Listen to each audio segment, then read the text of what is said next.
वृत्ति अपने स्वरूप में नहीं टिक रही है। तभी तो रोज़ गुरु को भी बोलते हैं, सतगुरु तुझसे लगन मेरी लागी रहे, ब्रह्माकार वृत्ति मेरी जागती रहे।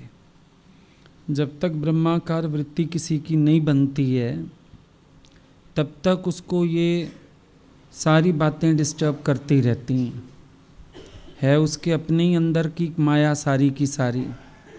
कहीं अच्छा देखता है, कहीं बुरा देखता है, कहीं बातों को सुनना चाहता है, कहीं निंदा चुगली करना चाहता है, कहीं राग द्वेष करता है सब अपने ही अंदर की माया। और इस माया की वजह से ही डिस्टर्ब भी होता है, लेकिन काट क्यों नहीं पाता इसको? क्योंकि अपने स्वरूप में नहीं जागता है। हर बात का एक ही सॉल्यूशन है। गुरु ने बोला, सर्व रोग का औषध नाम, सब रोगों की एक ही औषधि है, आत्मनिश्चय। इसके बिना बात नहीं बनती है। जब बहिर्मुखता है, देहाध्यास है, तो बहुत हलचल है। पर जब अपने निश्चय में आ गए, अपने स्वरूप में जाग गए, तो सारी बातों से छुटकारा हो जाता है। जगत सती तब लग रहा है ना जब तुम जीव बन के खड़े हो। आत्माकार को तो जगत बना ही नहीं है। आत्माकार से बात करोगे तो वो तुमको एक ही बात बताएगा, हे राम जी जगत तो बना ही नहीं है। अब तेरा मन फिर देखता है, कभी जगत देखता है, कभी जीव देखता है, कभी कोई विचार करता है, कभी कोई विचार करता है, क्योंकि तू अपने स्वरूप से बाहर चला जाता है।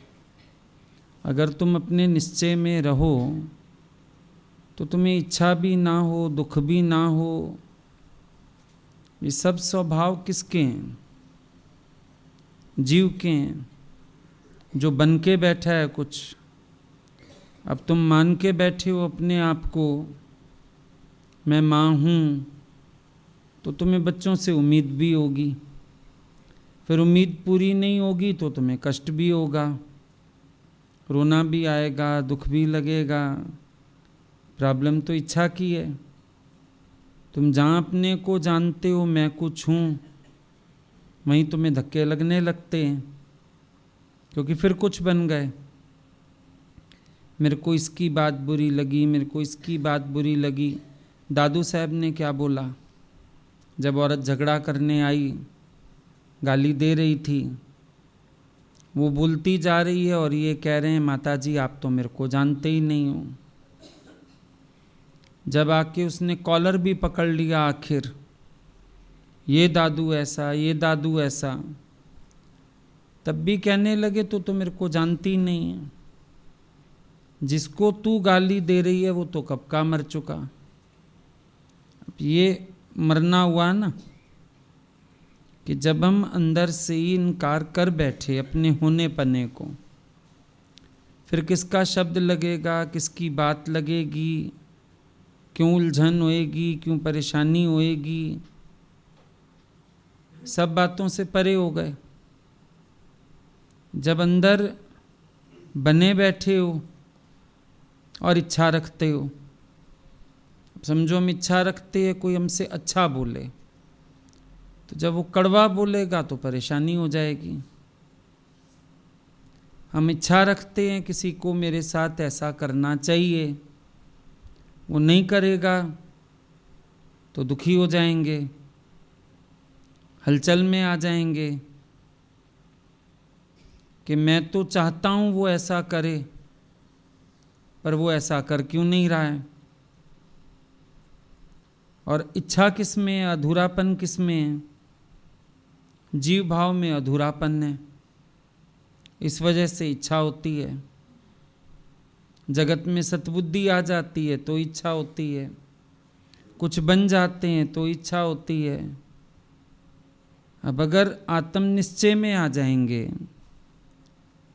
तो इच्छा सब खत्म हो जाएगी, बनना बनाना खत्म हो गया, जगत में सतबुद्धि खत्म हो गई, अधूरापन खत्म हो गया, झगड़ा खत्म सारा। पर जब तक हम अपने स्वरूप में नहीं आते, हमारे लिए कोई ना कोई प्रपंच बना ही रहता है। कभी अच्छा देखते हैं, कभी बुरा देखते हैं, कभी खुश होते हैं, कभी नाराज़ होते हैं, कभी हंसते हैं, कभी रोते हैं।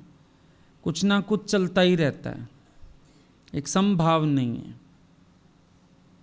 समाधि किसको बोला? जहाँ आदि व्याधि उपाधि के रोग टल जाएं, वही समाधि है। अगर आदि व्याधि उपाधि बना रहे तो भले बाहर से समाधि लग भी जाए आपको, उससे कोई फायदा नहीं होने वाला। समाधि पर समाधि लाख तू करता रहे, पर जब तक ना मिटेगी वासना, बंधन ना तेरा जाएगा। कौन सी वासना? देह वासना, जो बार बार अपने को शरीर करके जान रहे हो, देह वासना। तो बोला भले समाधि पर समाधि लाख तू करता रहे, ध्यान लगाओ, समाधियां लगाओ, कुछ भी करो, पर ये वासना, देह वासना, जब तक ये नहीं मिटेगी, जीव भाव नहीं जाएगा, जब तक बंधन ना तेरा जाएगा। वासना मिटने के सिवाय बंधन नहीं मिटता है। जब ये देह वासना मिट जाती है, हों कछ नाही, तो बंधन सारे ही मिट जाते हैं। बंधन कहाँ से आ रहे हैं? बंधन अपने जीव भाव से आ रहे हैं। बाहर बंधन कोई नहीं है, अपने जीव भाव से बंधन आ रहा है। दादाजी बोलते थे, कोई तुम्हें गधा कहता है, तुमने रिस्पॉन्स क्यों किया? अगर तुम गधे हो नहीं तो तुम्हें रिस्पॉन्स नहीं करना चाहिए था, पर तुम रिस्पॉन्स करते हो और फिर कहते हो अगले ने मुझे गधा कहा। रिस्पॉन्स तो तुम ही ने किया। तुम नहीं थे तो फिर शांत रहते ना, पर तुमने रिस्पॉन्स किया। मतलब कोई भी तुमसे ऐसी बात करता है, तुम रिस्पॉन्स क्यों कर रहे हो?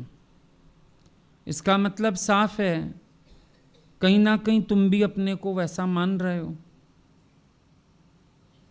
कहीं ना कहीं तुम भी अपने आप को जीव मान के चल रहे हो, वरना कोई बात ही नहीं थी। थोड़ा सा अगर अभ्यास करो ना अपने स्वरूप में रहने का, तो बहुत प्रॉब्लम्स नहीं है किसी की लाइफ में। अपनी इच्छा, अपना अहंकार, ये हर बात को बड़ा करके दिखा देते हैं। हमारा ही अहंकार है। भी आजकल वो आईने नहीं चले, होटल में जाओ, कहीं जाओ, लगे रहते, घरों में भी लगे रहते हैं। एक तो नॉर्मल आईना होता है, एक दूसरा आईना आता है जो बहुत क्लोजअप दिखाता है, हर चीज़ को ही बड़ा कर देता है वो। अगर तुम नाक देखेंगे तो तुम्हारी नाक ही इतनी बड़ी दिखेगी, कान देखोगे तो कान इतना बड़ा दिखेगा। ये अपना ही अहंकार का स्वभाव है। गलत आईना यूज़ कर रहे हो। अपना ही अहंकार का स्वभाव है जो हर चीज़ को बड़ा करके दिखाता है। वो होता इसलिए कि आपके फेस पे कोई ग्रोथ हो जाए, कुछ हो जाए, तो आप देख के उसको क्लीन कर सको, वो इसलिए होता है। नॉर्मली तैयार होने के लिए नहीं है। आप उसमें देख के बिंदी लगाना चाहो, काजल डालना चाहो, गड़बड़ कर जाओगे, वो है ही नहीं उसके लिए। अब ये जो अहंकार रूपी आईना है ना, ये हर चीज़ को बहुत बड़ा करके दिखा रहा है, छोटी बातों को भी बड़ा दिखा देता है। अवॉइडेबल बातों में भी आपको रोना आ जाता है, परेशानी हो जाती है, दुखी हो जाते हो। ये सब कुछ अपने अहंकार के कारण है। अगर ये इच्छा अहंकार का स्वभाव बीच में ना हो तो तू तो खुद ही ब्रह्म स्वरूप है, शांत स्वरूप है। अब शांत स्वरूप में अशांति कहाँ से आई? आप कहते हो मैं शांत रहता हूँ, मेरे को दूसरे लोग अशांत कर देते हैं, कहाँ से आ रही है अशांति? अशांति आपके विचारों से आ रही है, अशांति आपके ख्यालों से आ रही है। पानी का स्वभाव ठंडा, अगर उसको आग के कांटेक्ट में ले आओगे तो गर्म तो हो ही जाएगा ना। तो मैं शांत स्वरूप होते हुए, आनंद स्वरूप होते हुए हलचल में क्यों आ रहा हूं? क्योंकि मेरा कांटेक्ट देह अध्यास से हो जाता है। जो शरीर में हूं नहीं, मैं बार बार अपने को वो मानने की गलती करता हूं। एकज भूल, ज़्यादा भूलें नहीं हैं, एकज भूल, अपने को जीव करके मानना, यही सबसे बड़ी भूल है। और इस भूल के कारण रोज हम अशांति में हैं। ऐसा नहीं है कि बाहर कोई कारण बनते हैं रोज अशांति के, मेन कॉज हमारे अंदर है। अब चोट लगी हो आपको अपनी बाह में, कोई निकलता है, अरे तुमने दुखा दिया। उसने कहाँ दुखाया? चोट तो आपको लगी हुई है, लेकिन नाम क्या लग जाएगा? तुमने दुखा दिया। है तो आपके यहाँ परेशानी, और अभी समझो परेशानी नहीं है। 10 लोग झटका मार के भी निकल जाएं। भीड़ में कहीं जाते हो, मॉल में चले जाओ, मेले में चले जाओ, कहीं रश वाली जगह चले जाओ, शादी में खाना लगाने जाते हो, कितने लोग कोनियाँ मार जाते हैं। आपने किसी को नहीं कहा दुखा दिया, जरा सा चूं चूं कर लेते हो, देख तो ले भाई क्या कर रहा है, कैसे कर रहा है, इतना सा। कोई नहीं कहता दुखा दिया, क्योंकि कुछ है ही नहीं तो दुखा भी नहीं। और जब फोड़ा अंदर है, अब जख्म तुमको है तो टिंचर आयोडीन जो है जलेगी। जब जख्म नहीं है, टिंचर आयोडीन लगाएं, ठंडी ठंडी लगेगी। मजा आता है जब लगाओ, ठंडी लगती है। तो प्रॉब्लम कहाँ है? अपनी ईगो में प्रॉब्लम है, अपने जीव भाव में प्रॉब्लम है, उससे उलझते हैं सारा दिन। और फिर मन कहता है वहां भगवान देखना मुश्किल है। पर ये भी देख लो, कर्मों के खाते तो किसी से भी कैसे होंगे, जान छूटेगी भगवान देख के, और कोई उपाय ही नहीं है। उल्टा लटको सीधा लटको, भगवान वहीं देखो, और कोई उपाय नहीं है।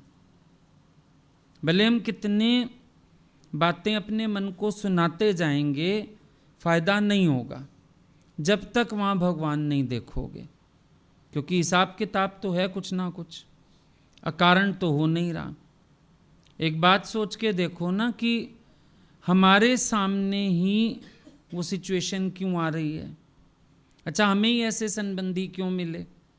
सोचो ना, कर्मों की खेती होगी, इसको नहीं मिले, इसको नहीं मिले, हमें क्यों मिले?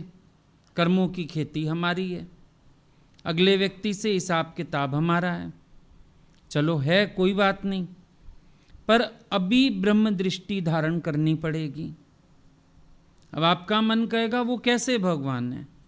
वो ऐसे भगवान है कि आपके पिछले कर्मों को काट रहा है, ऐसे भगवान है वो। आपके कर्मों का हिसाब पूरा करने के लिए अगले ने परेशानी की पोशाक पहनी, गलत आचरण किया, सिर्फ आपके खातिर बेचारा अपने को बदनाम करवा रहा है तो बहुत अच्छा वो स्वभाव से, लेकिन आपके सामने आते ही अब कितने लोग बोलते हैं आप मेरी बहू से मिलिए, आप देखोगे ना आप कहोगे इस जैसी अच्छी ही नहीं, और जब वो घर में मेरे से वर्तती है फिर आप देखा करिए। हम कहते हैं वो बेसिकली अच्छी है, तेरे सामने आते ही रिएक्शन होता है। अब कोई कोई चीज़ किसी चीज़ से ही रिएक्ट करती है, सबसे थोड़ी रिएक्शन कर जाते हैं। जो केमिकल्स भी होते हैं साइंस में देखते थे ना, कोई केमिकल किसी से रिएक्ट करता था, अब अगला तुम्हें देख के रिएक्ट करता है, तो फिर बाकी सारों से वो अच्छा है, लोग तारीफ भी करते हैं उसकी, लेकिन तुम्हें देख के वो रिएक्ट करता है, तो तुम्हारी प्रॉपर्टीज गलत हैं। होती थी ना केमिकल्स की प्रॉपर्टीज, तुम्हारी प्रॉपर्टीज गलत हैं। अगला रिएक्ट करने लगता है तुम्हें देख के, वैसे तो अच्छा भला है। तो कौन सी प्रॉपर्टीज गलत हैं? कि तुमने उससे कुछ ऐसा किया हुआ है जो अब वो अपना हिसाब पूरा कर रहा है। रामायण में नहीं आता, वो पंडिताइन थे, तो पंडिताइन जो है वो सारा समय पंडित जी को गाली गलौज करना, बड़ा क्रोध करना, काम करवाना। तो अगले जन्म में देखा गया कि एक कौवा आता था, गधी थी, उसकी पीठ में फोड़ा था, कौवा चोंच मार के भाग जाता था। तो पूछा ये क्या है? बोला ये पंडिताइन है, गधी बन के आई है। और जैसे वो बार बार उसको चोंच मारती थी, गुस्सा करती थी, बोलती थी, अब वो कौवा बना इसके फोड़े में आके चोंच मारता है और भाग जाता है। ये कर्म गतियां हुई ना। दोष देना तो किसी को भी बेकार हो गया। लेकिन अपने निश्चय में रह के आपको हिम्मत आएगी कर्मों के हिसाब खत्म करने की। अपने स्वरूप में जागोगे तो शिकायतें बंद होंगी, शिकवे बंद होंगे, उलाहने बंद होंगे, मन का द्वेष खत्म होगा और अगले को भी जाके ब्रह्म दृष्टि से देखोगे तो शांति पड़ेगी। ये भगवान है, दूजा कोई नहीं है। उल्टा करुणा करो, भगवान मेरे खातिर आपको ऐसा रूप भी धारण करना पड़ रहा है, मेरे कर्मों के खाते खत्म करने के लिए आपको ऐसी तकलीफें भी उठानी पड़ रही हैं, मेरे कर्म खत्म करने के लिए आपको ऐसे ऐसे स्वांग पहनने पड़ रहे हैं। मैं पहचानता तो हूँ भगवान तुम ही हो, लेकिन खेती कैसी कैसी है, मेरी काटी हुई बनाई हुई, अब मुझे ही काटनी है। तो जो एक अंदर द्वेष आता है, शिकायत आती है, वो खत्म हो जाएगी। वरना मन सारा दिन चलता रहता है, क्यों क्यों क्यों क्यों, मेरे साथ ऐसा क्यों, ऐसा इसने क्यों बोला, ऐसा इसने क्यों किया, मेरी तो गलती भी नहीं थी। तभी तो जब धृतराष्ट्र ने शिकायत की, भीष्म पितामह ने शिकायत की, भगवान ने सीधा बता दिया कौन कौन से जन्म पहले। धृतराष्ट्र को बता दिया 100 जन्म पहले, भीष्म पितामह को बता दिया 75 जन्म पहले, कि ये तेरे ही कर्मों का फल तुझे मिलता है। उस दिन तभी तुम्हें बात बताई थी, एक औरत ने शिकायत की दादा भगवान से, मेरा पति मुझे गलत शब्द बोलता है, टॉर्चर करता है। दादा बोलते चुप कर, नहीं लोग समझेंगे कि तू बदमाश माई है। दादा गलत तो वो करता है। बोला पर हमको तो पता है कर्मों की खेती है, तू करके आई है तो तेरे को ऐसा मिल रहा है ना, तो शांत हो जाओ। अपने हाथ से जला फुल्का आप नीचे रख देते हो, खुद ही खाते हो, दूसरे किसी को देते ही नहीं हो, खुद ही खा लेते हो। रख दो, ये वाला फुल्का नहीं उठाना, कोई सर्व भी कर रहा हो ना, ये फुल्का नहीं उठाना। तो जग जिसे कहते हैं कर्मों की खेती है। नाउ सिन नो मोर। और नाउ सिन नो मोर कब होगा? जब तुम निश्चय में रहेंगे। जीव भाव में आते ही तो कर्म बनने शुरू हो जाएंगे। आत्म निश्चय में रहेंगे, आत्म भाव में रहेंगे, आत्म जागृति में रहेंगे, कर्म और नहीं बनेंगे।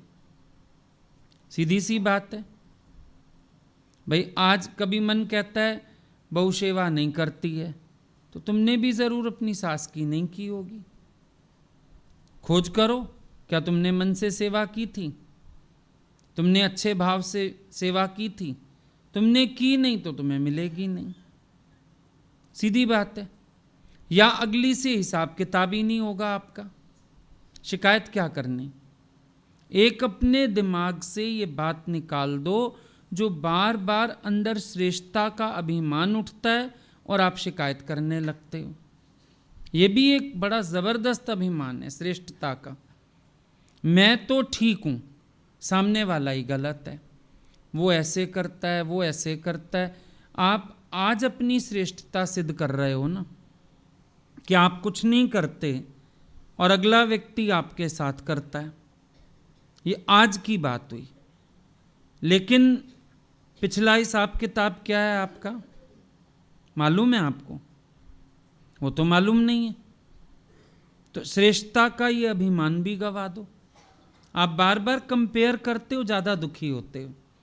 मैं तो सही चलता हूँ, मैं तो अच्छा चलता हूँ, मैं तो अगले के साथ ऐसे वर्तता हूँ।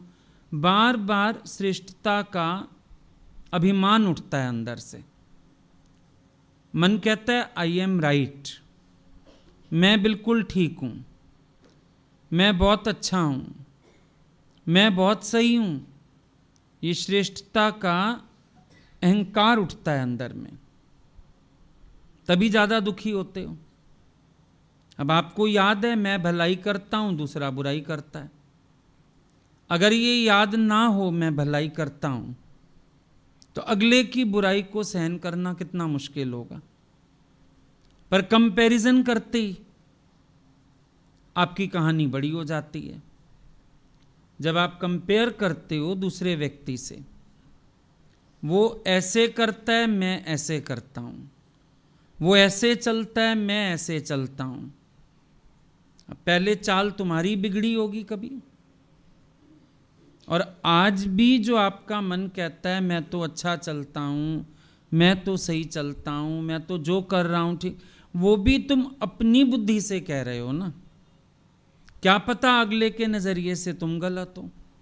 जैसे तुम्हारे नज़रिए से अगला गलत है, तो उसके नज़रिए से हम भी तो गलत हो सकते हैं। ये भी एक विचारने वाली बात है। हर जगह इंसान कहता है मैं ठीक हूँ, मेरा नज़रिया ठीक है, मैं जो कर रहा हूँ ठीक है, मैं जो सोच रहा हूँ ठीक है। हर जगह हम अपने आप को ऐसे ही तो बांध के बैठते हैं,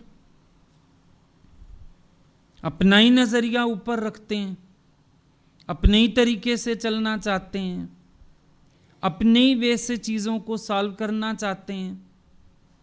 तो ये भी तो हो सकता है कि जो मेरे नज़रिए से ठीक है अगले के नज़रिए से गलत हो। इसमें कौन सी बड़ी बात है? तो ये भी शिकायत करना बेकार हो गया, उलझना बेकार हो गया, दुखी होना बेकार है। मैं इससे दुखी हुआ, मैं उससे दुखी हुआ, क्योंकि तो अपने स्वरूप में ही सुखी नहीं है, तो इसलिए सबसे दुखी है।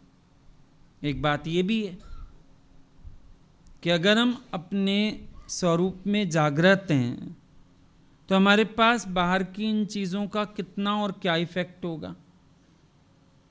होगा ही नहीं। जान रहे हो नेचर है एक व्यक्ति का।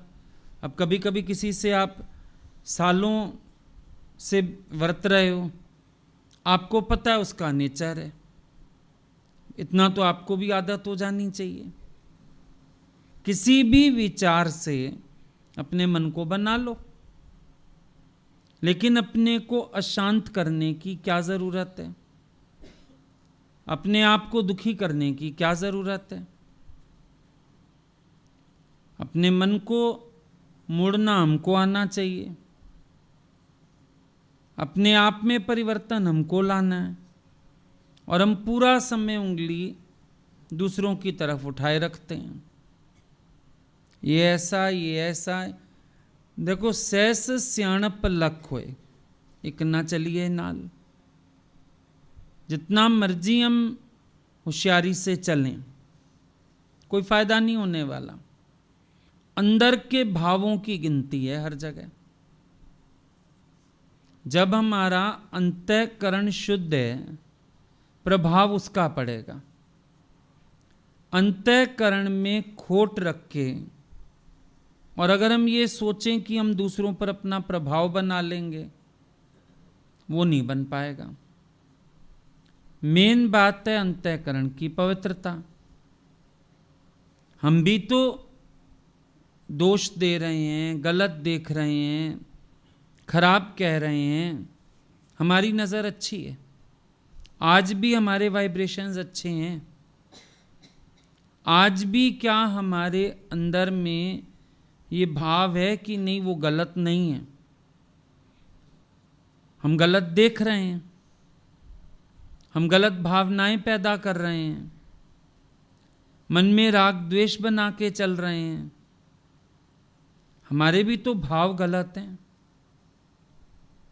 जब हमारे मन के भाव शुद्ध हो जाएंगे तो सामने वाला तो शुद्ध है ही ना। देर कहां पर है? अपने अंदर के संकल्पों को शुद्ध करने की देरी है। ये मत सोचो दूसरों को शुद्ध होना है, अपने संकल्प हमको शुद्ध करने हैं। प्योर हमको होना है, जागृत हमको होना है। कल भी तुमको बोला ना, एक बार अगर तुम जाग गए तुम्हारा ये इंटरेस्ट ही खत्म हो जाएगा कौन कौन सोया हुआ। ध्यान ही नहीं जाएगा इस बात में, क्योंकि जब आत्म जागृति हुई तो आनंद हो गया स्वयं में, अपने अंदर का आनंद मिल गया। अब ये भटकना ही नहीं होगा कि कौन क्या कर रहा है, कौन क्या नहीं कर रहा है, ये ऐसे क्यों कर रहा है और वैसे क्यों कर रहा है। आपका ध्यान ही नहीं जाएगा। जिसका मन पढ़ाई में लग जाता है उस बच्चे को नहीं पता चलता बाहर टीवी में क्या चल रहा है। लेकिन जिसका पढ़ाई में मन नहीं है, बैठा तो किताबें खोल के है, थोड़ी देर बाद खाना खाने के लिए बुलाओ, आज ये क्या हुआ, वो फलानी रो क्यों रही थी, माँ कहती है माँ तू पढ़ रहा था, बाहर टीवी देख रहा था, सुन रहा था। एकाग्रता कहाँ है? कंसेंट्रेशन उसकी किताब में ना हो के बाहर थी। जब हमारी एकाग्रता अपने में नहीं होती, अपने स्वरूप में नहीं होती, तो हमारी एकाग्रता फिर दूसरों के कर्म में, स्वभाव में, बातों में, हमारा सारा कंसंट्रेशन वहाँ चला जाता है। और जहाँ ये कंसंट्रेशन होता है वही विचार, वही सोच, वही बातें अंदर वही चलती हैं। अब सोचने वाली बात है, रैदास के आगे से बारात निकल गई, वो जूता सिल रहे हैं, इतने एकाग्र हैं कि उनको पता ही नहीं चला कि मेरे आगे से बारात निकल गई। इसको कहते हैं ना एकाग्रता। अब हमारी अपने स्वरूप में ऐसी एकाग्रता होती है, हम अपनी मस्ती में ऐसे मस्त रहते हैं कि ये बाहर की खेचलें अवॉइड हो जाएं। बहुत सारा कुछ देखो, यतन से नहीं एक एक अज्ञान को जीतना होता। एक यतन अपने साथ रहने का, स्वयं में टिकने का, बहुत सारे सर्कमस्टेंसेस को अवॉइड कर देता है ये। अब बैठ के अगर सारा दिन हम एक एक हालत से जूझेंगे तो हम ज्ञान से भी परेशान आ जाएंगे। पर ज्ञान कहता है निज मस्ती, निज आनंद, तुम अपनी मस्ती में मस्त हो जाओ। अभी सड़क से हम लोग निकलते हैं, पॉल्यूशन भी है, गर्मी भी है, बहुत सी चीज़ें हैं बाहर, शोर है, अपनी गाड़ी के शीशे चढ़ा के एसी ऑन कर लेते हो, कई चीज़ें अवॉइड हो गई। रोज जिग नहीं करनी पड़ती, है कितना धुआं है, कितना पॉल्यूशन है, कितना शोर है। बैठ जाओ डीटीसी की बस में शीशा खोल के, तो फिर इन सारी चीज़ों पे रोना आने लगता है। अपनी गाड़ी के शीशे चढ़ाए, बहुत कुछ अवॉइड हो गया। नहीं, अभी सर्दी भी आती है, अब शीशे बंद करके ब्लोअर ऑन कर देते हैं, ब्लोअर है गाड़ी में, आराम से पहुंच जाते हैं जहाँ भी पहुंचना हो। शॉल भी नहीं चाहिए होती कई बार तो रास्ते में, गाड़ी में गर्मी लगने लगती है, ब्लोअर चल रहा है, टेंशन नहीं है। बहुत सी चीज़ें हैं जो अपने आत्म मस्ती में आके अवॉइड हो जाती हैं। लेट इट बी सो। मीरा कैसे अवॉइड कर गई इतना कुछ? कृष्ण से फुर्सत नहीं है। राबिया क्यों धर्म ग्रंथ की लाइन काटती हैं? भाई शैतान से नफरत करो, काट दिया उन्होंने। भगवान से प्रेम करो। किसी ने बोला धर्म ग्रंथ की लाइन काटी आपने, कहती है भगवान से फुर्सत ही नहीं हूं। बात खत्म। शैतान देखने का वक्त ही नहीं है कि मैं शैतान देखूं फिर शैतान से नफरत करूं। इतना लंबा चौड़ा काम नहीं है मेरे पास। बड़ी छोटी सी बात है, भगवान से प्रेम करने में मस्त लगी पड़ी हूं। तो कई चीजें अवॉइडेबल हैं अगर मैं अपनी मस्ती में मस्त बैठा हूं। पर जब अपनी मस्ती में नहीं हूं तो फिर इच्छा के अधीन हूं। इसको ये करना चाहिए, उसको वो करना चाहिए। देख, इसने मेरे से पूछा नहीं, इसने मेरे से बात नहीं की, ये ऐसे चला गया, ये मेरे आगे से निकल गया। बड़ा सारा परपंच है। बहुत कुछ खत्म हो जाएगा। देखो, एक नशा भी चढ़ा हो, मस्ती भी चढ़ी हो। कभी कभी आप लोग ना जनरली भी बात करते हो आपस में ना, कोई बात हो रही हो, कोई बात कर, मेरा ना मूड खराब करने का मूड नहीं है अब, कहते हो ना। कई बार आप लोग बोलते हो मैं अपना मूड नहीं बिगाड़ना चाहता, छोड़ो ये बात मत करो। अगर तुम सारा दिन अपने साथ रहो, चेयरफुल रहो, मूड में रहो, मूड खराब करने का मन ही नहीं करता किसी के साथ। कौन पड़े किसके चक्कर में और अपनी मूड ऑफ करे, छोड़ो। कौआ भी बालकनी में काँव काँव कर रहा है, हम कहाँ रोने लगते हैं। मेरी बालकनी में रोज आ जाता है, काँव काँव मचाता है। वो अपने स्वभाव से बोल रहा है, तुम अपने में मस्त है। अभी हमने अपने को मस्त रहना भी तो नहीं सिखाया।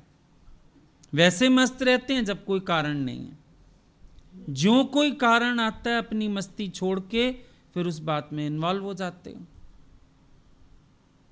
लेकिन इतनी मस्ती अच्छी लगे अंदर की, अपना स्वरूप इतना प्यारा लगे कि कोई झिंझोड़ के भी कहे ना, देख तेरे साथ ऐसी बात, तेरे को बोलो मेरा मूड खराब करने का मूड नहीं है, छोड़ो, खत्म बात। ये भी मत सोचो बाद में सोचूंगा, कि अभी मूड नहीं खराब करना तो बाद में करना है क्या। मुझे मूड खराब करने का मन ही नहीं है। अभी कोई चीज़ आपने खाई, बड़ी आपकी टेस्ट की थी, ऊपर से हम कुछ और देते हैं, नहीं मेरा मुंह का टेस्ट बड़ा अच्छा है। समझो आपको इमली पसंद है, आप खा के बैठे हो, हम कहते हैं आइसक्रीम ले लो मीठी, अरे नहीं बड़ा अच्छा टेस्ट है। किसी किसी को चाय अच्छी लगती है, चाय के बाद बोलो ना कोई मीठा खा ले, नहीं वो चाय का टेस्ट है मुंह में, अब कुछ नहीं खाएंगे। क्या आत्मा का ऐसा टेस्ट नहीं आता तुम्हारे अंदर कि ये जो बाहर से मिठाइयाँ, फिकाइयाँ, खटाइयाँ, कड़वाहटें जो भी आए, बोलो मेरा तो टेस्ट बड़ा अच्छा है, मैं नहीं बिगाड़ रहा टेस्ट अपना। एक्सेप्ट ही तो कर लेते हो ना, स्वीकार ही तो कर लेते हो। अगर ना करो स्वीकार, क्या अपने भगवान की मिठास इतनी मीठी नहीं लगती? आनंद नहीं होता तुम्हें जब तुम अच्छे भले अपने भगवान से बैठे हो, उसकी मौज में, उसकी मस्ती में बैठे हो? खामखा क्यों चल देते हो बाहर? इशारे से मुझको बुलाती है दुनिया, तेरे रास्ते से हटाती है दुनिया, पर मैं ना समझूं उनका झूठा इशारा। ये मुझे मेहनत करनी है। ये इशारे हैं दुनिया वालों के, कभी बोलते हैं, कभी शोर मचाते हैं, कभी हमें खींचना चाहते हैं। ये इशारे से मुझको बुला रही है दुनिया, पर मैं उनका इशारा समझने को तैयार नहीं हूं। बड़ी सीधी सी बात है। बुलाते रहें, इशारे करते रहें, जो उनको कहना है कहते रहें, लेकिन मुझे कोई फर्क नहीं पड़ता। आप उनके इशारों पे फंस जाते हो। यही तो होता है। बच्चा होता है, उसको अगवा कैसे कर लेते हैं? इशारा करते हैं, चॉकलेट दिखाते हैं, बच्चा उनके पास चला जाता है, अपहरण कर लेते हैं। माया तुम्हारा अपहरण कैसे करती है? वैसे बहुत तेज दिमाग है सबका, पर अपनी वृत्ति को अखंड रखने का दिमाग क्यों नहीं है? माता की जोत जलाते हो नवरात्रों में, अखंड जोत, अखंड पाठ, और अपना मन खंडित ही खंडित है। इसको भी तो हम अखंड रख सकें ना, ये भी अखंड रहे। ये जोत क्यों बार बार लड़खड़ाने लगती है सच की? क्यों इशारे पे चले जाते हो दुनिया वालों के? कभी कोई इशारा करता है, कभी कोई इशारा करता है, और आप बह गए उसके साथ। लेकिन क्यों कर बहना? क्यों बह जाएं किसी के साथ? हम अपनी स्थिति में कायम रहें। उल्टा देखो, अच्छा भगवान परीक्षा लेने आए हो, पहचानता हूं मैं तुम्हें, पहचान लो। माया बेशर्मी होके लौट जाएगी। अब क्या हुआ राम जी के साथ, क्या हुआ? बोलती है पार्वती, जब सीता जी गुम हो गई, राम जी रो रहे थे और वन वन भटक रहे थे, ढूंढ रहे थे। पार्वती बोलती है शिव जी को, कैसे इष्ट हैं तुम्हारे, कहां से भगवान है ये तो खुद ही विचलित हो गए हैं स्त्री के वियोग में।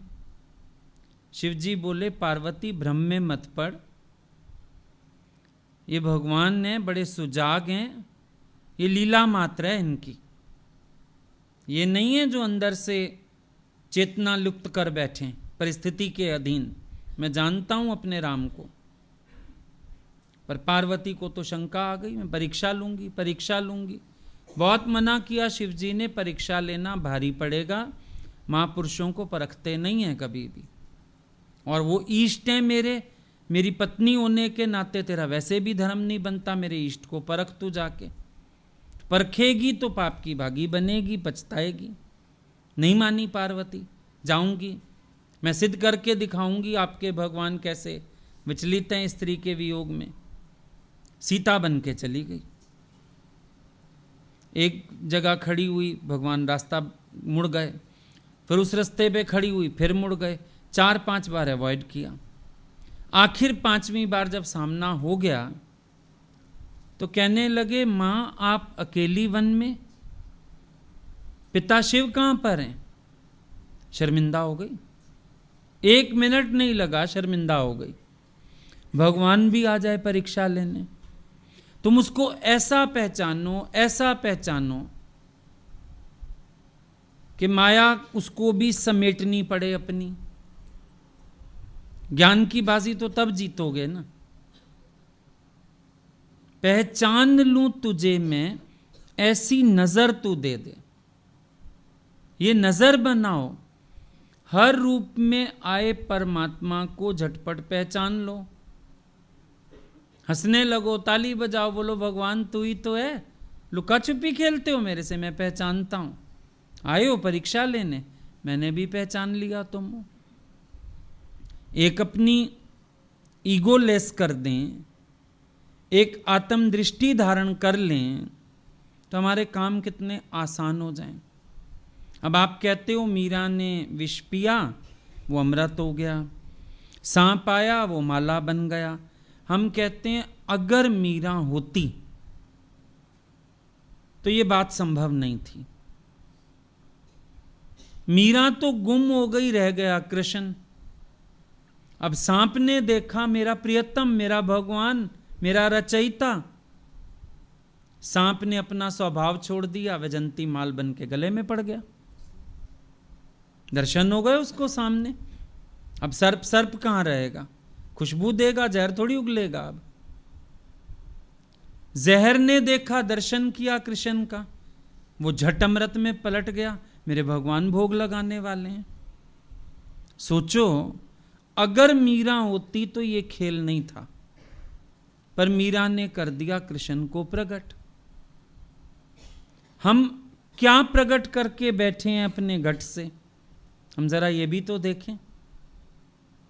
हमने अपने घट से भगवान को प्रकट किया। अगर आप अपने घट से भगवान को प्रकट करो सारा समय, सामने वाला तुम्हारे में भगवत दर्शन करके शांत हो जाए। कोई शांत नहीं हो रहा है, इसमें भी तुम्हारा दोष है। तुमसे कोई झगड़ा करता है, इसमें भी तुम्हारा दोष है, क्योंकि तुमने अपने स्वरूप को इतना प्रकट ही नहीं किया। तुम्हारा संतपना तुम्हारे घर वालों ने क्यों नहीं अनुभव किया? वो क्यों नहीं मत्था टेकते तुम्हारे आगे?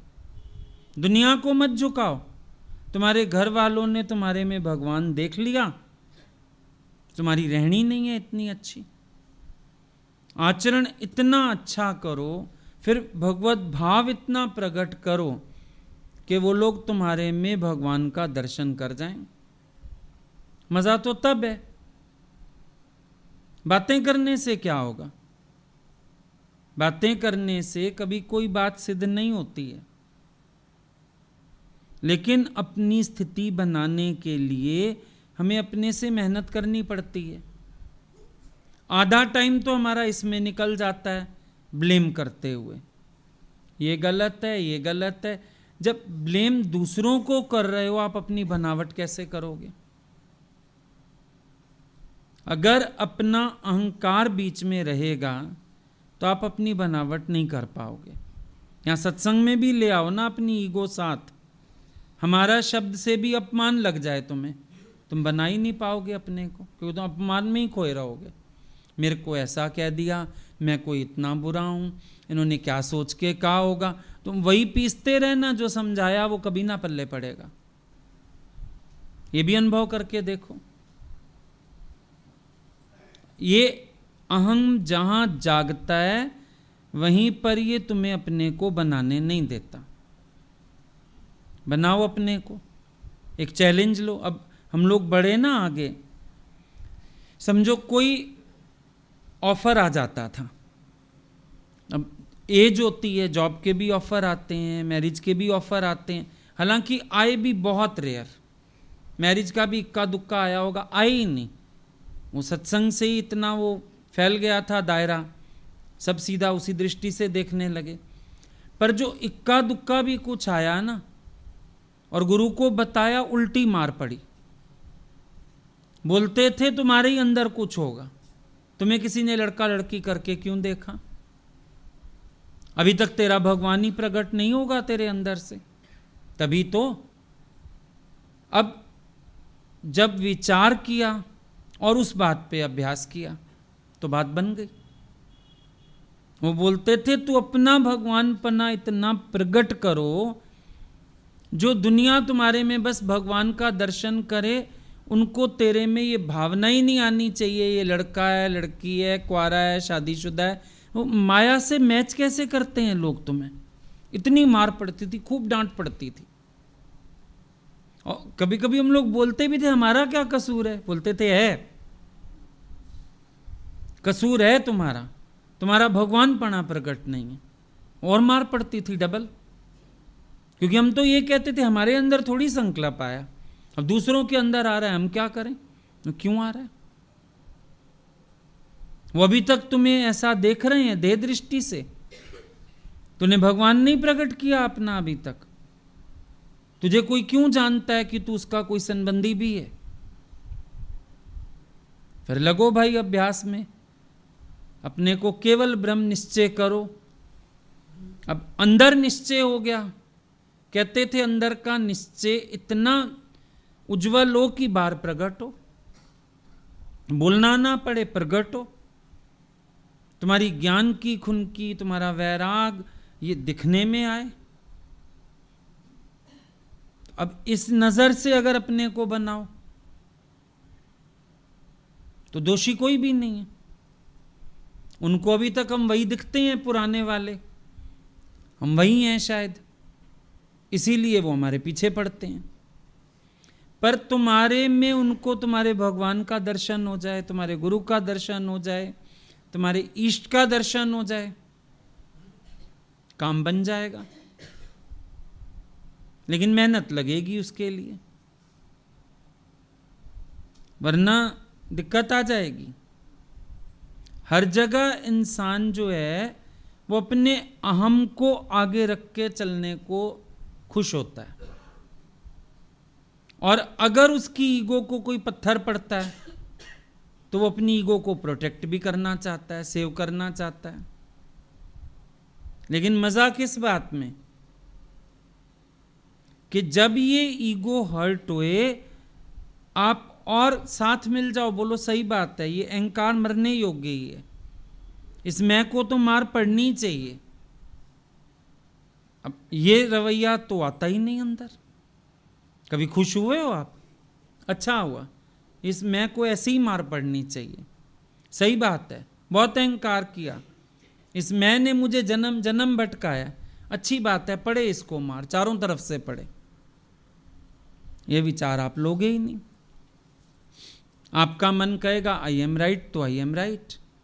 घर में ही कोई काम करते हो, अगला अपनी बुद्धि से कर रहा है, करने दो। आपका मन कहते क्यों हमको दिमाग नहीं है, हमें भी तो सुन ले, हमें भी तो समझ ले, हम भी तो, हमारा भी तो कोई दिमाग है। तो तुम्हें दिमाग से क्या करना है? रख छोड़ो एक साइड अपना दिमाग, यहां लगा लो ज्ञान में। तुम्हें जरूरी सिर देना है वहां पे, जरूरी दिमाग लगाना है वहां पर। क्या करना है लगा के? अगला अपने से चल के खुश है, तुम उसको खुश रहने दियो। तुम्हें क्या प्रॉब्लम है? कल भी हम लोग बैठे थे शाम को, तो मैंने इन लोगों को एक बात बताई, पूछा पहले सबसे सवाल में, ऑर्गेनाइजेशन कैसा होना चाहिए, रावण जैसा या दुर्गा जैसा? सब कंफ्यूज हो गए। रावण को तो जानते हैं, दुर्गा की कौन सी मैनेजमेंट थी? रावण की तो लंका की मैनेजमेंट, दुर्गा जी की कौन सी मैनेजमेंट? मैंने कहा देखो, रावण माना 10 सिर 2 हाथ, दुर्गा माना 1 सिर 10 हाथ। रावण मैनेजमेंट क्या करेगी? 10 सिर काम करेंगे, 2 हाथों को आदेश देंगे, 2 हाथ कंफ्यूज हो जाएंगे। जब 10 सिर डायरेक्शन देंगे, अब एक की बात दूसरे से मिलनी कोई नहीं, झगड़ा होना ही होना है। 2 हाथों को 10 सिर डायरेक्शन दे रहे हैं, क्या हाल होगा? और दुर्गा जी क्यों जीतती हैं हर जगह? रावण मरा, दुर्गा जी जीत गई। 10 सिर वाला मरा और 1 सिर वाली दुर्गा जी, स्त्री वो जीत गई, क्योंकि सिर्फ 1 सिर काम करता है, 10 हाथ आदेश का पालन करते हैं। घर भी तो सही चलेगा, ऑर्गेनाइजेशन भी तो सही चलेगी।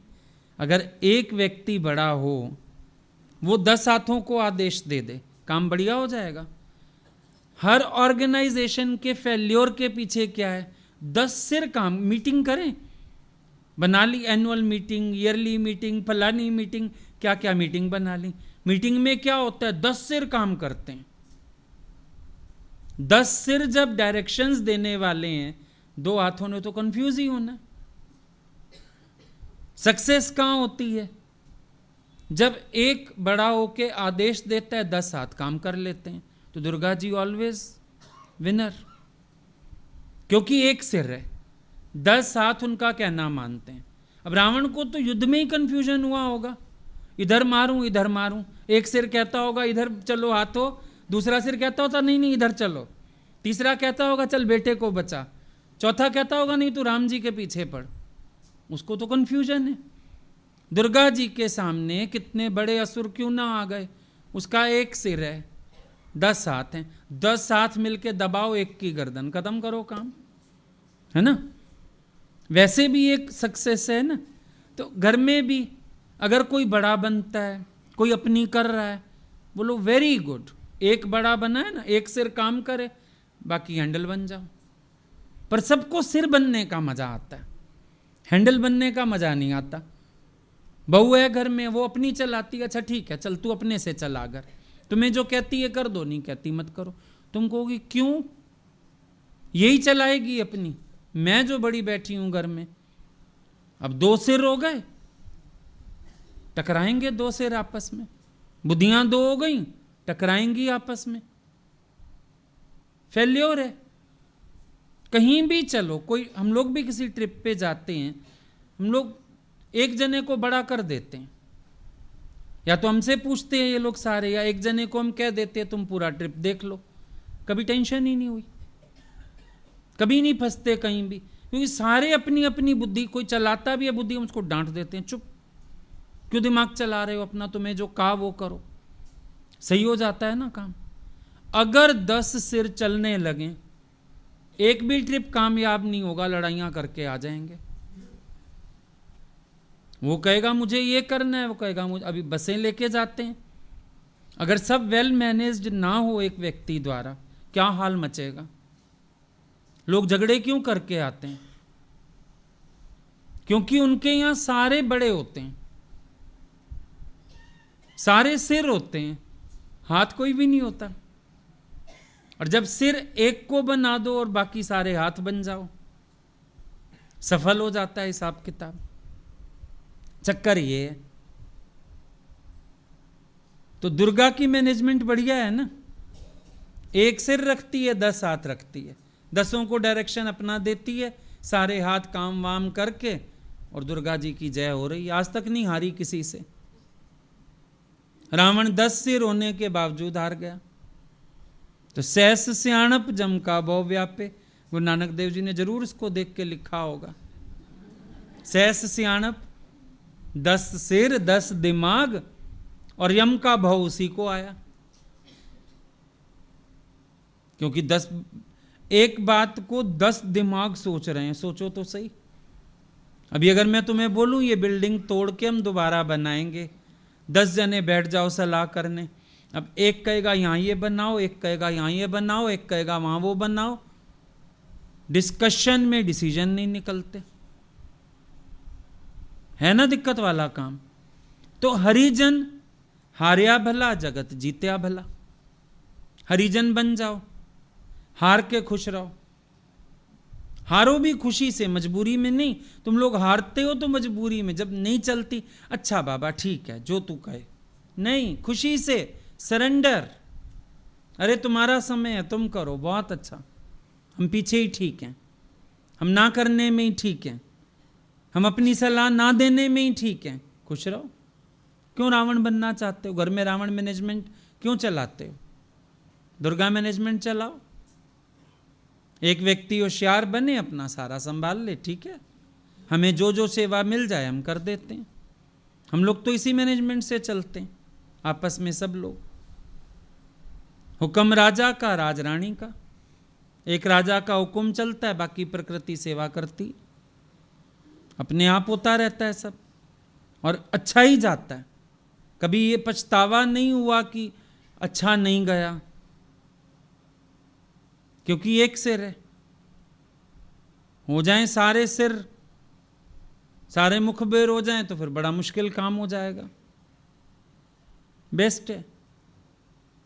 इतने सारे बल्ब जलते हैं, एक तार करंट दे रही है बस। और अगर लगा दो ना 2-4, एक इधर से भी करंट आ जाए, एक इधर से, सारा ब्लास्ट हो जाएगा, फूक जाएगा। ये लोग कभी कभी बोलते हैं माइक फूक गया। कैसे फूक गया? तुमने फूका? कहते हैं नहीं, बिजली ज्यादा आ गई, तेज आ गई। ट्रांसफार्मर लगाते हैं फिर हर चीज के साथ, नहीं, लाख रुपए का सेट फूक जाता है 1 मिनट में, बिजली ज्यादा आ गई। तो अति तो हर चीज की खराबी है ना, अति की सलाहें भी खराब हैं।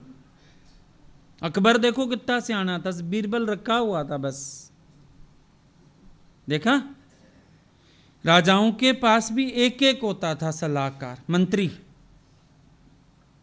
अकबर ने सारी जिंदगी बीरबल से काम चलाया, अकबर और बीरबल। तीसरा कोई व्यक्ति की बात नहीं सुनता था अकबर। और कोई आ भी जाता था, बीरबल को बोलता था करो साल, उसकी भी दुर्गा मैनेजमेंट थी। थे तो बड़े सारे दरबारी, लेकिन सबको सुनता तो फंस जाता। फर्क होता है। तो जरूरी नहीं हम ही अच्छा कर सकते हैं, सामने वाला भी अच्छा कर सकता है। जरूरी नहीं हम ठीक डिसीजन ले सकते हैं, सामने वाला और अच्छा डिसीजन भी ले सकता है। जरूरी नहीं है कि हम ही के पास सारी होशियारी है, सियाणप है, दूसरे के पास मेरे से ज्यादा हो सकती है। उल्टा मैं भी सीख जाऊं, उल्टा मुझे सीखने को मिल रहा है, बढ़िया हो गई बात। धन्य हैं वो जो पीछे हटने में समर्थ हैं। पहले ही अपने को पीछे मानो, पहले ही अपने आप को अलग कर लो, ज्यादा अच्छा है। देखो, जितनी ईगो ज्यादा उतनी फीलिंग ज्यादा मान अपमान की। अभी भिखारी को कुछ कह दो, कुत्ते को गली के कुछ कह दो, उसका रोज का काम है, बेचारे को सुनना पड़ता है, मार मिलती है, चलो वो अपनी जगह है ना। लेकिन आपको कोई कुछ कह दे, आपकी ईगो है। आप समाज के नागरिक को जरा सम्मानीय, बोलोगे मेरी इतनी साख है, इतना सम्मान है, तो जितनी ईगो ज्यादा, जितनी बड़ी उपाधि, उतनी परेशानी ज्यादा। जो पहले से ही ईगो लेस होके बैठा है, उसको भला क्या दिक्कत आएगी। आपस को कर कछ ना जनावे, सो पंडित फिर जून ना पावे। जो अपने को कुछ करके नहीं जानता, उसको फिर जन्म मरण नहीं है। आपस को जो आंखें नीचा, सोई गणिए सब तय ऊंचा। जो अपने को नीचा करके बैठा है वो सबसे ऊंचा है। सीधी सी बात है। तो झुकने में नंबर 1 रहो, मिटने में नंबर 1 रहो। इस झूठे अहंकार को गवा के और अपनी आत्मनिष्ठा में रहो। जो आत्माकार है वो विचलित नहीं होगा। देह अध्यासी को कोई स्थिर कर नहीं पाएगा। बार बार उसका अहंकार का स्वभाव, इच्छा का स्वभाव, ये सब निकल के आएगा और वो अपनी अशांति आप ही पैदा करेगा। तभी गुरु ने बोला है कि आत्म निश्चय में दृढ़ होकर के रहो, बाकी सब बातें हटा दो। अपने को देख करके जानना बंद करो। उल्टा जब कोई बात बुरी लगे, कोई अपमान की फीलिंग आए, कोई उस समय अपने से पूछो, फिर तो अपने आप को भूल गया। जैसे आकाश को थूक नहीं लगती, मुझे क्या लगेगा। पर पहले आकाशवत विशालता का और निर्लिप्तता का निश्चय करो। अभ्यास किया हुआ होगा ना, इशारा भी दोगे ना किसी विचार का तो समझ आ जाएगा। जब नई नई गाड़ी चलानी सीखते हैं ना, स्टीयरिंग भी बड़ा कस के पकड़ते हैं और घुमाते भी ज़्यादा हैं, यूं यूं यूं यूं। और जब गाड़ी चलानी आ जाती है, दाएं बाएं भी इशारे से ही कर लेते। वह हल्का सा इशारा दिया, घूम गई गाड़ी। कहते हैं इशारे से चलती है गाड़ी। आजकल तो ऑटोमेटिक वो है, स्टीयरिंग पावरफुल है, पावर स्टीयरिंग है ना, दिक्कत नहीं होती, इशारे से चलती है गाड़ी। पर नए को बिठा दो, नौसिखिए को, बेचारा इतना कसके पकड़ता है स्टीयरिंग जैसे ट्रक का स्टीयरिंग हो। तो जब नौसिखिया हो तो बहुत सारा ज्ञान का भार भी उठाना पड़ेगा। अभ्यास किया होगा तो इशारा भी दोगे ना मन को, मन तू ज्योत स्वरूप है शांत, मन तू शांत स्वरूप है शांत। अरे आकाश को भी कभी थूक लगती है क्या? खत्म बात। और फिर एक ऐसी स्थिति आ जाएगी जहां विचार भी नहीं देना पड़ेगा, नॉर्मल नेचुरल। अज्ञानी की स्थिति पत्थर पर लकीर, फिर चलते चलते जिज्ञासु की स्थिति आती है पानी पर लकीर, इतना दिखता है। ब्रह्मज्ञानी की स्थिति आ जाती है हवा पर लकीर, है ही नहीं। हवा पे लकीर लगाएं दिखेगी, है ही नहीं, काम खत्म। अभ्यास करना पड़ेगा, बार बार आत्म निश्चय करना पड़ेगा। मैं तो हूं ही नहीं। आत्म निश्चय नहीं समझ में आता, गुरु को प्रकट करो, भगवान को प्रकट करो, कुछ भी करो, पर इस मैं को बाहर निकालो। ये सारे रोगों की जड़ है। इस मैं कोई शब्द लग रहे हैं, मैं कोई बातें लग रही हैं, मैं के ही झगड़े हैं सारे, इसको हटाओ। अब सुना तुमने तुकाराम जो है उसकी बीवी ने सिर पे गन्ना दे मारा, तुम्हें गन्ना तो नहीं मारा किसी ने। सुकरात की बीवी ने पोछे वाला पानी डाल दिया, फिर वो नहीं कायम रहे अपने ज्ञान में, तुम क्यों विचलित हो जाते हो? वो भी तो विचलित रहे नहीं हुए ना, हालतें तो ज़्यादा ही आई। हमारे सिर पे किसी ने गन्ना मारा जो हमको कहना पड़े खाना ही था, 2 टुकड़े करने ही थे, एक तू खा ले एक मैं। कभी ज्ञान की अडोलता जब तक प्रकट नहीं करोगे ना, देखो वार भी कब तक करता है सामने वाला, जब तक आपको इफेक्ट होता है, वरना आप पे अपनी एनर्जी कोई नहीं वेस्ट करेगा। सबसे अच्छा तरीका है, चाणक्य कहते हैं सबसे बड़ी हार है दुश्मन की क्या, कि तुम्हारी मुस्कुराहट ना खत्म हो। तुम बैलेंस्ड रहो, वो अपने आप ही हार के वार करने बंद कर देगा। पर तुम्हें असर हो रहा है तो अगले कोशिश कर रहे हैं। पर सबसे बढ़िया काम है तुम्हारी मुस्कुराहट ज्यों की त्यों रहे, अपने आनंद में रहो। अगला अपने आप हार के बैठ जाएगा, अब क्या वार करूं इसको। कच्चे कुएं से सब ईंट निकालेंगे ना, टूटी दीवार से ईंट निकालेंगे ना, मजबूत दीवार से कौन निकालेगा। तो मजबूती किस में है? अपने स्वरूप में। मजबूती किस में है? अपने निश्चय में। आई एम दैट, पक्के होके बैठो, कोई बात ही नहीं है फिर। ठीक है।